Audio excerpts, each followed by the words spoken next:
ছাত্ররা দাবি করলো আমরা রাষ্ট্রপতি চাই না, একবার ছাত্ররা দাবি করলো আমরা ইসকন নিষিদ্ধ চাই, একবার দাবি করলো অমুককে উপদেষ্টা চাই না, কেমনে উপদেষ্টা হয়ে গেছে জানি না, কোনো কথার ভ্যালু নাই। মানে এখন যারা ছাত্রদের দায়িত্ব পালন করতেছে তাদের কথার কোনো গুরুত্ব নাই, মানে রাষ্ট্রে তাদের স্টেক নাই। আজকের ক্ষমতায় আসার জন্য, এই পট পরিবর্তনের জন্য সাধারণ ছাত্র জনতা, গ্রাম থেকে উঠে আসা সাধারণ ধর্মপ্রাণ মুসলমান, তাদের কুরবানি, তাদের জীবন সবচেয়ে বেশি গেছে।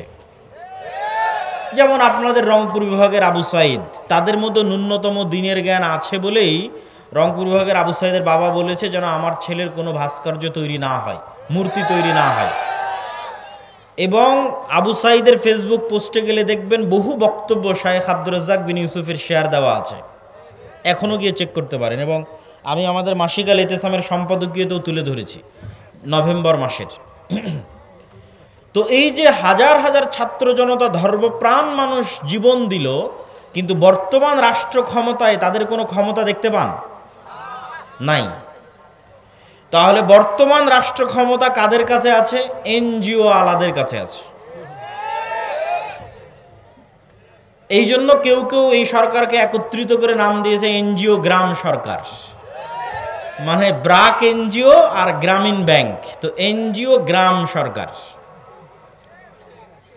আমি এই সরকারের সমালোচনা করছি না, আপনাকে বুঝাচ্ছি, আপনাকে বুঝতে হবে যে 2000 সাধারণ ছাত্র জনতা প্রাণ দিল, কিন্তু ক্ষমতায় তাদের সিদ্ধান্ত গ্রহণের কোনো জায়গা নাই।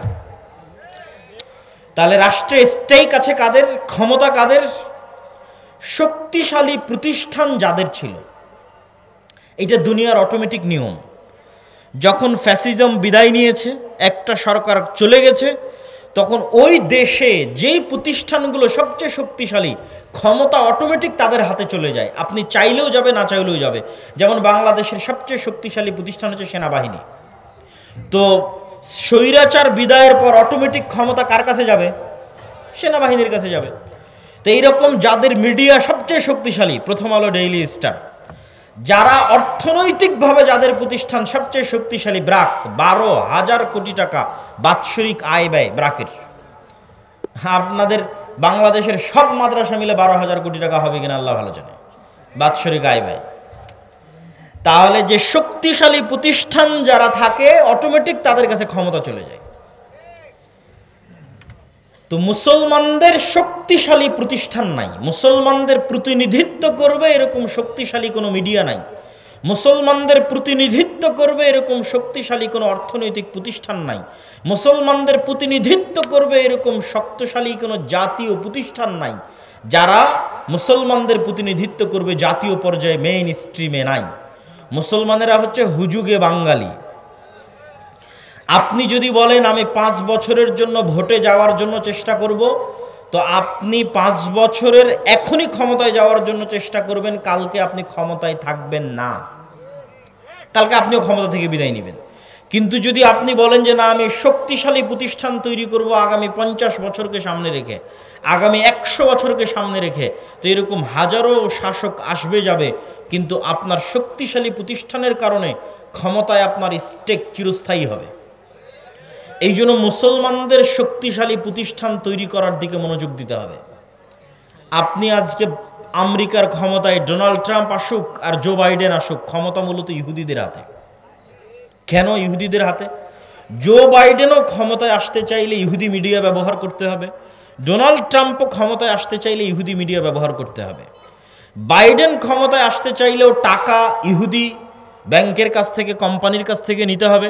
ট্রাম্প ক্ষমতায় আসতে চাইলেও টাকা ইহুদি কোম্পানি, ইহুদি ব্যাংকের কাছ থেকে নিতে হবে। ফলত ক্ষমতায় কে আসলো সেটি ধর্তব্য নয়। ভোটে না দাঁড়িয়েও, নির্বাচন না করেও শুধু শক্তিশালী প্রতিষ্ঠান থাকার কারণে আমেরিকার একচ্ছত্র ক্ষমতার মালিক হচ্ছে ইহুদিরা। তাদের সংসদে কোনো প্রতিনিধিত্ব না থাকার পরেও তারা শক্তিশালী, তারা পাওয়ারফুল। সম্মানিত উপস্থিতি, তাহলে মুসলমানদের করণীয় কি কি হতে পারে? আপনি এই মাসের নভেম্বর মাসের মাসিক আল ইতেসাম যদি পড়েন, তাহলে হেডিং দেওয়া আছে ইসলামের সামগ্রিক বিজয় যেভাবে সম্ভব। মানে ইসলাম সামগ্রিকভাবে বিজয়ী হবে কিভাবে। ইসলাম কিন্তু শুধু মসজিদের ধর্ম নয়, ইসলাম শুধু ব্যক্তি জীবন, বিয়ে শাদীর হুকুম আহকামের ধর্ম নয়, বাপ মরে গেলে সম্পত্তির বন্টন হবে এই ধর্ম নয়। ইসলামের সকল দৃষ্টিভঙ্গি আছে, ঠিক ইসলামের রাজনৈতিক দৃষ্টিভঙ্গি আছে, যার নাম খেলাফা। খেলাফার সবচেয়ে বড় মূলনীতি হচ্ছে সত্যবাদিতা, ন্যায়পরায়ণতা। কি বললাম বলেন তো? সত্যবাদিতা এবং ন্যায়পরায়ণতা, এই দুটা ইসলামী রাষ্ট্র ব্যবস্থার সবচেয়ে বড় মূলনীতি। মুসলমানেরা কখনোই আল্লাহর দয়ায় রাষ্ট্র ক্ষমতায় যেতে পারবে না যতক্ষণ না মুসলমানেরা নিজেরা সত্যবাদী না হয়, মুসলমানেরা নিজেরা ন্যায়পরায়ণ না হয়। আপনি সত্যবাদী ন্যায়পরায়ণ না হয়ে জান্নাতে যেতেও পারেন। কিভাবে? মিথ্যা বললেন বলে আল্লাহর কাছে ক্ষমা চাইলেন, আল্লাহ যদি ক্ষমা করে দেয়। অন্যের হক নষ্ট করলেন, করে তার কাছেই ক্ষমা চাইলেন, ভাই তোমার হক নষ্ট করেছি মাফ করে দাও, সে যদি ক্ষমা করে দেয় তো আপনি জান্নাতে যেতে পারবেন। কিন্তু মিথ্যা বলে, অন্যায় করে মুসলমান আল্লাহর দয়ায় রাষ্ট্র ক্ষমতায় যেতে পারবে না।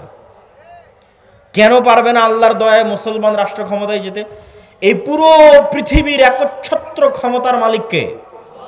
কুলিল্লাহুম্মা মালিকাল মুলকি তুতিল মুলকা মান তাশা ওয়া তানজিউল মুলকা মিম্মান তাশা।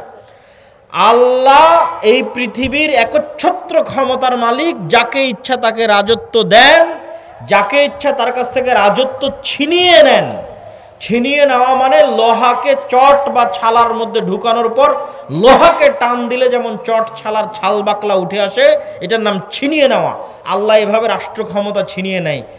চিরস্থায়ী রাষ্ট্র ক্ষমতার মালিক আল্লাহ, বাকি সবাই ক্ষণস্থায়ী। তো আল্লাহ পৃথিবী চালায় কি দিয়ে? আল্লাহর সবচেয়ে বড় গুণ হচ্ছে ইন্নী হারামতু যুলমা আলাইয়া, আমি অত্যাচারকে আমার উপর হারাম করেছি। অথচ আমি আজিজ, মানে মহাপরাক্রমশালী, যা ইচ্ছা তাই করতে পারি, যা ইচ্ছা, কেউ জিজ্ঞেস করার নাই, এখনই যা ইচ্ছা তাই করতে পারবে। করে না কেন?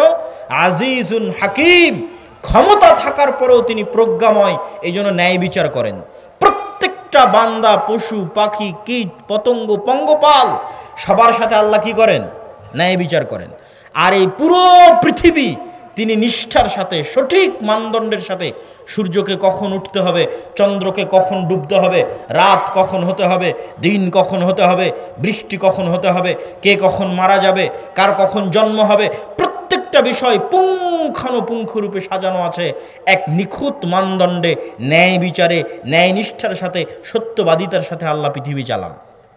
এখন আপনি চাচ্ছেন ইসলামের নামে ক্ষমতা, মানে আপনাকে কার দয়ায় ক্ষমতায় আসতে হবে একটু বুঝেন।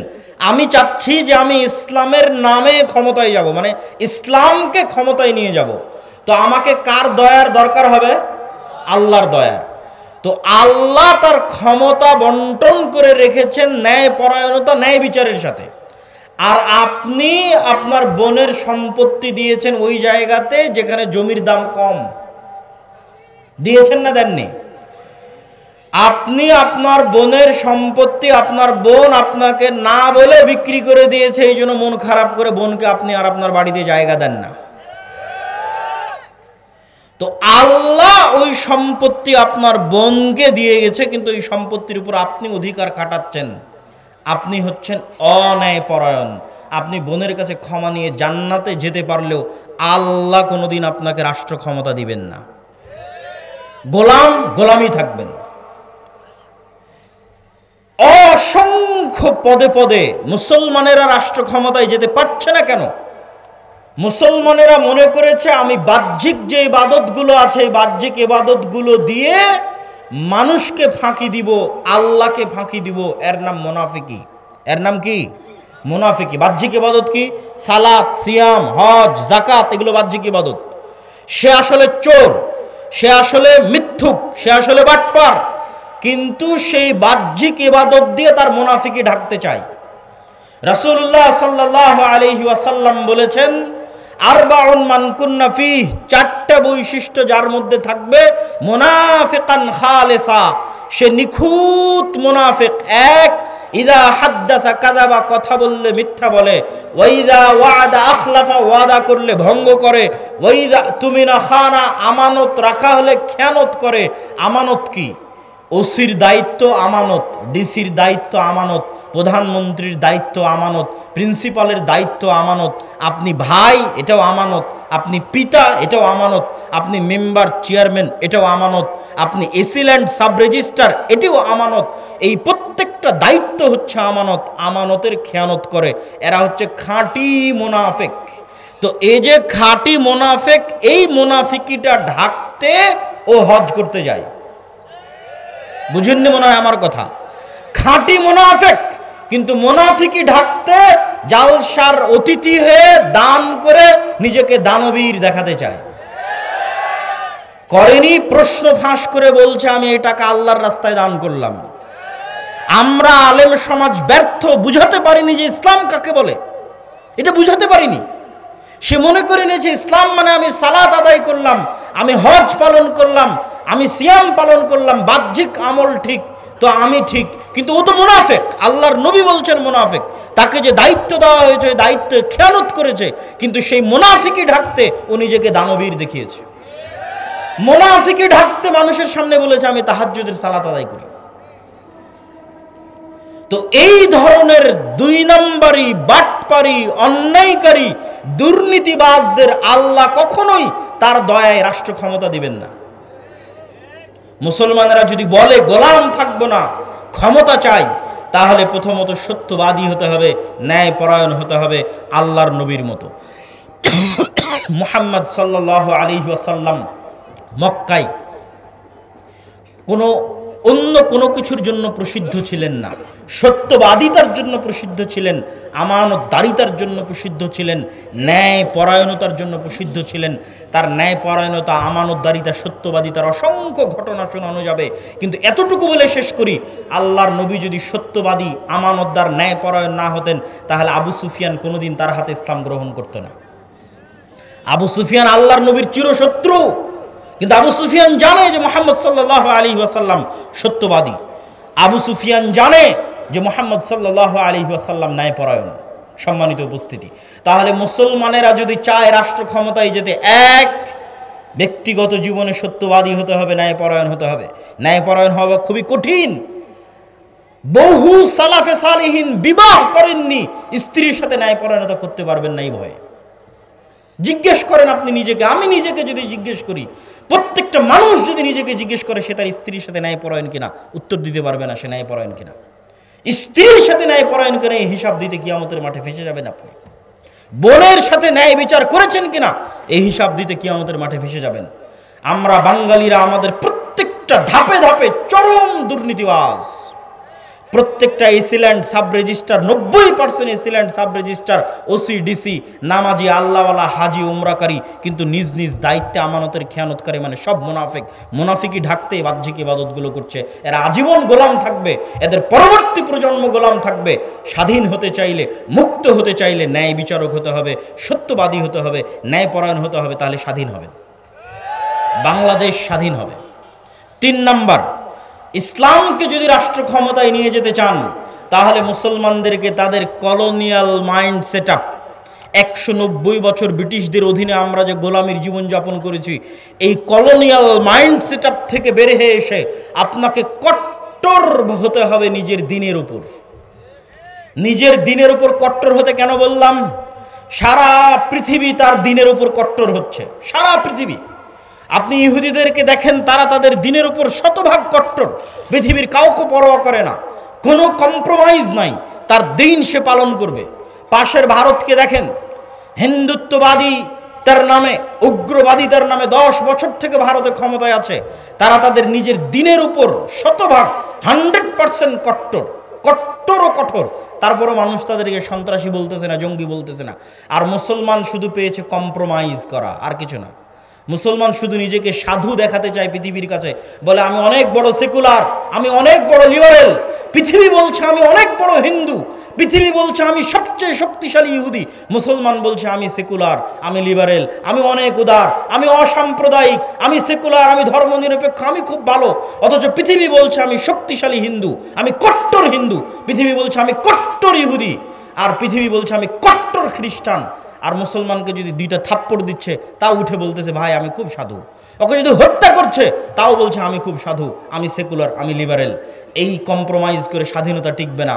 আপনাকে বলতে হবে, পার্শ্ববর্তীরা যেমন বলতেছে আমি কট্টর হিন্দু, পার্শ্ববর্তীরা যেমন বলতেছে আমি কট্টর ইহুদি, আপনাকে বলতে হবে আমি কট্টর মুসলিম। যেই দিন বলতে পারবেন সাহস করে আমি কট্টর মুসলিম, ওই দিন স্বাধীন হয়ে গেছে। ওই দিন বাংলাদেশ স্বাধীন হয়ে গেছে, পৃথিবীর মুসলমানেরা স্বাধীন হয়ে গেছে। কিন্তু কলোনিয়াল মাইন্ড সেটআপ থেকে বেরিয়ে আসতে হবে। কলোনিয়াল মাইন্ড সেটআপ মানে ঔপনিবেশিক গোলামির জিঞ্জির।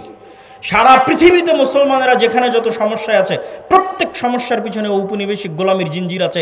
190 বছরের ইতিহাস। আপনি ইংরেজি কেউ বললে তাকে ভালো কেন লাগে?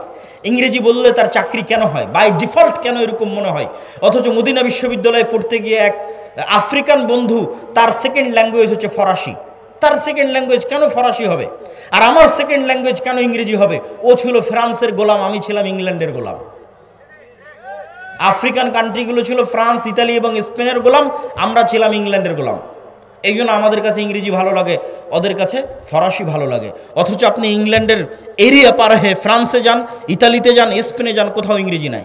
আমি ইংরেজি ভাষা শিখতে হবে না সেটা বলছি না, কিন্তু ফ্রান্স, ইতালি এবং স্পেনের মানুষ জাতিগতভাবে, মনস্তাত্ত্বিকভাবে এতটা স্বাধীন যে সে ইংরেজি শিখতে চায় না। সে বলতেছে আমি আমার ফ্রান্সের ফরাসি ভাষা নিয়ে থাকবো, আমি আমার ইতালিয়ান ভাষা নিয়ে থাকবো, স্প্যানিশ নিয়ে থাকবো। বিমানবন্দরে পর্যন্ত এক্সিটটা ইংরেজিতে লেখেনি।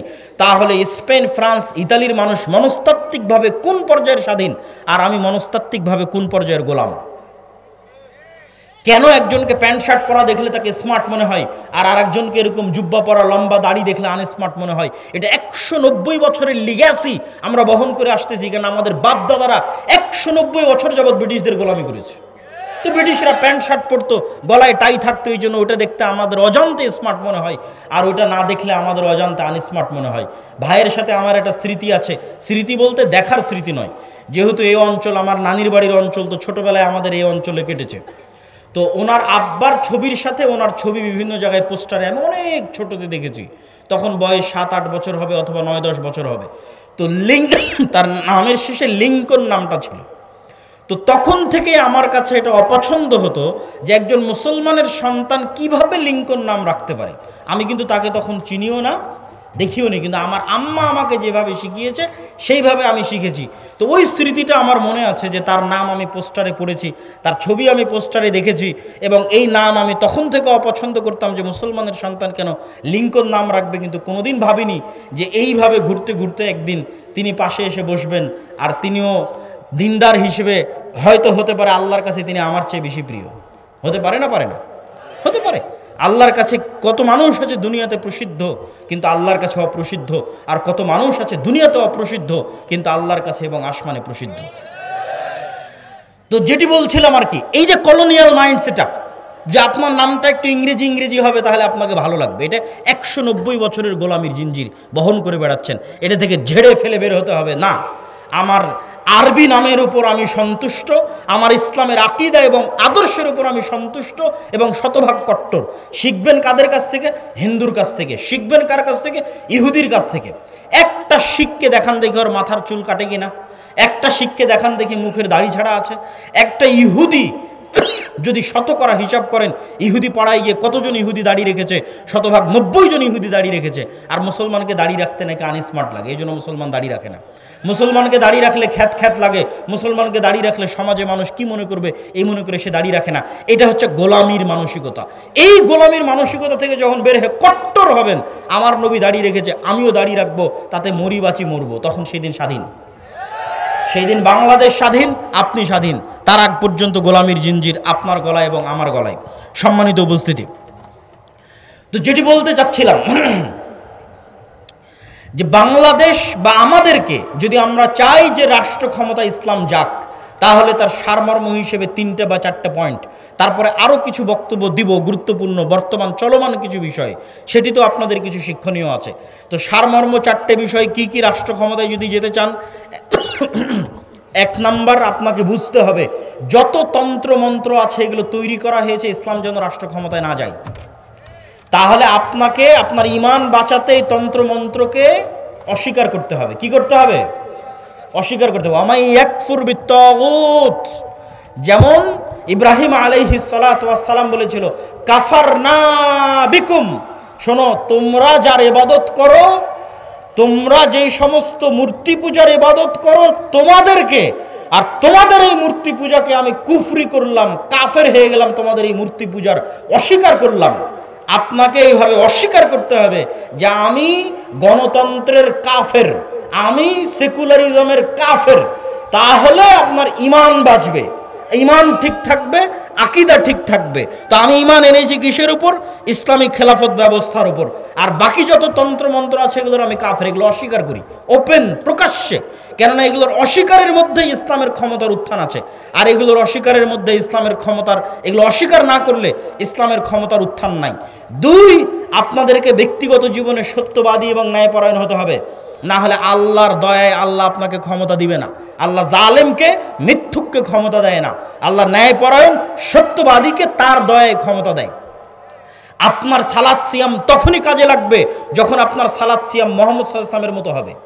আপনি তো মুনাফেক অবস্থায় সালাতে দাঁড়িয়েছেন, বোনকে সম্পত্তিতে ভাগ দেননি মানে মুনাফেক অবস্থায় সালাতে দাঁড়িয়েছেন। আর আল্লাহর নবী শতভাগ সত্যবাদী ন্যায়পরায়ণ অবস্থায় সালাতে দাঁড়িয়েছে, অন্তর পরিষ্কার অবস্থায় সালাতে দাঁড়িয়েছে। আপনি যেদিন ওইভাবে অন্তর পরিষ্কার অবস্থায় সালাতে দাঁড়াতে পারবেন, সত্যবাদী ন্যায়পরায়ণ হয়ে সালাতে দাঁড়াতে পারবেন, সেই দিন আপনার এই সালাতের পাওয়ার থাকবে, আপনার এই হজের পাওয়ার থাকবে, আপনার এই দ্বীনের দাওয়াতের পাওয়ার থাকবে। তিন, কলোনিয়াল মাইন্ড সেটআপ থেকে বের হয়ে আসতে হবে। আর বক্তব্যের শেষাংশে এসে যেটি বলবো যে বর্তমানে বাংলাদেশে যে সমস্যা চলতেছে, ইসকন চলছে না এখান থেকে আমার এবং আপনার শিক্ষা আছে, এই সমস্যা থেকে আমার এবং আপনার শিক্ষা আছে। এই সমস্যা থেকে আমার এবং আপনার শিক্ষা কি? ইসকন নামক যে সংগঠন বর্তমান বাংলাদেশে চলমান আছে, এই ইসকন মূলত হিন্দু ধর্মীয় শ্রী চৈতন্যের মতবাদকে প্রমোট করে, যেটিকে বলা হয় বৈষ্ণব শাখা, হিন্দু ধর্মের বৈষ্ণব শাখা। আর শ্রী চৈতন্যকে কেউ বলে যে তিনি নিজে শ্রীকৃষ্ণ, আর কেউ বলে যে শ্রী চৈতন্য মূলত শ্রীকৃষ্ণের ভক্ত ছিলেন। তো এই ধারাটার মূল বক্তব্য কি?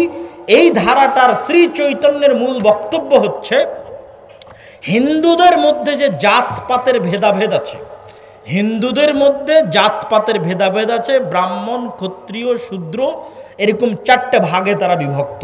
তার মধ্যে সবচেয়ে সম্মানিত অংশটা হচ্ছে ব্রাহ্মণ, যারা তাদের দাবি অনুযায়ী তাদের ভগবানের মাথা থেকে সৃষ্টি হয়েছে, নাউজুবিল্লাহ। তো এই নিম্নবর্ণের হিন্দুদের কোনো অধিকার হিন্দু সমাজে ছিল না, ফলত নিম্নবর্ণের হিন্দুরা দলে দলে ইসলাম গ্রহণ করেছে।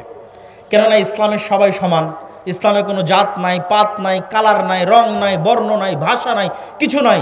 ইন্না আবাকুম ওয়াহিদ ওয়া ইন্না রাব্বাকুম ওয়াহিদ ইয়া আইয়ুহান নাসু উবুদু রাব্বাকুমুল্লাযী খালাকাকুম মিন নাফসিন ওয়াহিদা। তোমাদের পিতা এক, তোমাদের রব এক। জো বাইডেনের পিতা, নরেন্দ্র মোদীর পিতা, ডক্টর ইউনূসের পিতা একজনই, আদম আলাইহিস সালাতু ওয়াস সালাম। তো ইসলামের সবাই সমান, এখানে কোনো জাতপাত নাই, রং বর্ণ কিছু নাই। তো এই জন্য নিম্নবর্ণের হিন্দুরা দলে দলে ইসলাম গ্রহণ করেছে। নিম্নবর্ণের হিন্দুদেরকে ইসলাম থেকে ঠেকাতে, নিম্নবর্ণের হিন্দুদেরকে পাওয়ারফুল করার জন্য, হিন্দু সমাজে তাদের একটা জায়গা তৈরি করার জন্য শ্রী চৈতন্যের মতবাদের আবির্ভাব হয়, যেটিকে হিন্দু ধর্মের বৈষ্ণব শাখা বলে। এটিকে নিয়ে কাজ করে ইসকন। এই জন্য ইসকনের বড় বড় মন্দিরগুলো নিম্নবর্ণের হিন্দুরা যেখানে বেশি থাকে ওখানে আছে। ঢাকার স্বামীবাগ পুরোটা মেথরপট্টি, ওই মেথরপট্টির মধ্যে স্বামীবাগের সবচেয়ে বড় ইসকন মন্দির সেখানে নির্মিত। সিলেটের চা বাগানের শ্রমিকরা নিম্নবর্ণের হিন্দু, ওই সিলেটের চা বাগানের শ্রমিকদের মধ্যে ইসকন খুবই শক্তিশালী। বাংলাদেশের রাষ্ট্রপক্ষের আইনজীবী সাইফুল ইসলাম আলিফ ভাইকে মেথরপট্টিতে হত্যা করা হয়েছে, কেননা মেথরপট্টিতে ইসকন সবচেয়ে শক্তিশালী। নিম্নবর্ণের হিন্দুদের নিয়ে ইসকন কাজ করে। আর ইসকনের কাজ কি? ইসকনের মূল টার্গেট কি? ইহুদিরা ইসরায়েল কিভাবে প্রতিষ্ঠা করেছে? ইহুদিরা ইসরায়েল প্রতিষ্ঠা করেছে কাঁদতে কাঁদতে, মায়া কান্না দিয়ে। আপনার মনে হয় যে আমেরিকা মুসলমানের শত্রু, তাই ইসরায়েলকে টাকা পয়সা, ধন সম্পদ, অর্থ, অস্ত্র দেয় না। মুসলমানের শত্রুতার কারণে যতটা না দেয় তার চেয়ে বেশি দেয় এই মনে করে যে এরা হচ্ছে অসহায়, এদের থাকার জায়গা নাই, এদের দেখার কেউ নাই। আর এই অসহায়ত্বটা তৈরি করেছে ইহুদিরা। হলোকাস্ট, হিটলার হলোকাস্টে ইহুদিদেরকে হত্যা করেছিল, ওই এক ঘটনা পর্যন্ত ইহুদিরা চলতেছে যে আমাদের পৃথিবীতে থাকার জায়গা নাই, আমরা কই যাব, আমাদের একটা দেশ দরকার, আমাদের মেরে ফেলে দিল, হিটলার আমাদের ধ্বংস করে দিল, dot dot dot dot dot, অসংখ্য কিছু। ঠিক ওই থিওরিটা ইসকন কপি করেছে, যে বাংলাদেশে দেখাতে হবে যেন হিন্দুরা ধ্বংস হয়ে গেল। বাংলাদেশে হিন্দুদেরকে ওপেন গণহত্যা চলতেছে, নাউজুবিল্লাহ, ডাহা মিথ্যা কথা। কিন্তু এটা তারা দেখাতে সক্ষম হচ্ছে ভারতের মিডিয়া ওপেন করলে। এমনকি আমেরিকার প্রেসিডেন্ট ডোনাল্ড ট্রাম্প পর্যন্ত মনে করতেছে যে এখানে হিন্দুদের কোনো অবস্থা নাই, কোনো থাকার জায়গা নাই, দেখার কেউ নাই। এটি হচ্ছে ইহুদিদের থেকে কপি। তো ইহুদিরা হিটলারের হত্যাকে বিক্রি করে ইসরায়েল তৈরি করে নিয়েছে ফিলিস্তিনের মধ্যে। ইসকনের টার্গেট কি? ইসকন চায় বাংলাদেশের হিন্দুদেরকে নির্যাতিত দেখিয়ে এই বাংলাদেশকে অখণ্ড ভারতের অন্তর্ভুক্ত করতে, যেন হিন্দুদের নিরাপত্তা দেওয়ার জন্য বাংলাদেশকে অখণ্ড ভারতের অন্তর্ভুক্ত করা হয়। এটা আপনার কাছে খুব দিবা স্বপ্ন মনে হলেও এটি যে কোনো মুহূর্তে হয়ে যেতে পারে, অস্বাভাবিক কিছু নয়, যে কোনো মুহূর্তে হয়ে যেতে পারে। যেখানে আমরা চোখের সামনে দেখতে পাচ্ছি এই দেশে কোনো হিন্দু নির্যাতন নাই, সেখানে আমরাই চোখের সামনে দেখতেছি ভারতের মিডিয়াতে প্রচার করা হচ্ছে যে বাংলাদেশে হিন্দুরা ধ্বংস হয়ে যাচ্ছে। ভারত সরকার বিবৃতি দিচ্ছে তাকে কেন গ্রেফতার করা হলো, কিন্তু ভারত সরকার এটা বিবৃতি দিতে পারলো না যে একজন আইনজীবীকে কেন হত্যা করা হলো। আপনি কল্পনা করেন, আজকে যদি ভারতের মাটিতে মুসলমানেরা দিল্লির হাইকোর্টে কোনো হিন্দু রাষ্ট্রপক্ষের আইনজীবীকে হত্যা করতো, আজকে ভারতে কি হতো? আজকে যদি ভারতে মুসলমানেরা দিল্লির হাইকোর্টের কোন রাষ্ট্রপক্ষের আইনজীবীকে হত্যা করতো, আজকে ভারতে কি হতো? বাংলাদেশ থেকে পর্যন্ত বাংলাদেশের সরকার নিন্দা প্রতিবাদ বিবৃতি দিত। আর অন্যান্য মুসলমানদের সংগঠন তো আছে, তারা তো বিবৃতি দেওয়ার জন্য আরো এক ধাপ রেডি আছে যে হ্যাঁ আমরা নিন্দা বিবৃতি দিব। কিন্তু আজ বাংলাদেশের রাষ্ট্রপক্ষের আইনজীবী হত্যা করা হলো, কিন্তু মুসলমানের লাশ কত সস্তা, কত সহজ আপনার চোখের সামনে ঘটতেছে, আমার চোখের সামনে ঘটতেছে যে মুসলমানের লাশ কত সস্তা, কত সহজ, যে একজন মানুষ মারা গেল, অন্যায়ভাবে হত্যা করা হলো, সেটি নিয়ে কোনো বিবৃতি নাই। কিন্তু কেন একজনকে গ্রেফতার করা হলো সেটি নিয়ে বিবৃতি আছে। এই জন্য আপনাকে বুঝতে হবে যে আপনি যদি দিনের ওপর কট্টর না হন, বাঁচার রাস্তা নাই, বাংলাদেশের স্বাধীনতার রাস্তা নাই যদি বাংলাদেশ দিনের ওপর কট্টর না হয়। সম্মানিত উপস্থিতি, তাহলে এই যে বর্তমান যে ষড়যন্ত্র চলতেছে বাংলাদেশকে নিয়ে, এটি স্থায়ী ষড়যন্ত্র। এইটির থেকে বাংলাদেশের মুসলমানেরা কিভাবে বের হবে, আপনারা আপনাদের সন্তানেরা কিভাবে বের হবে?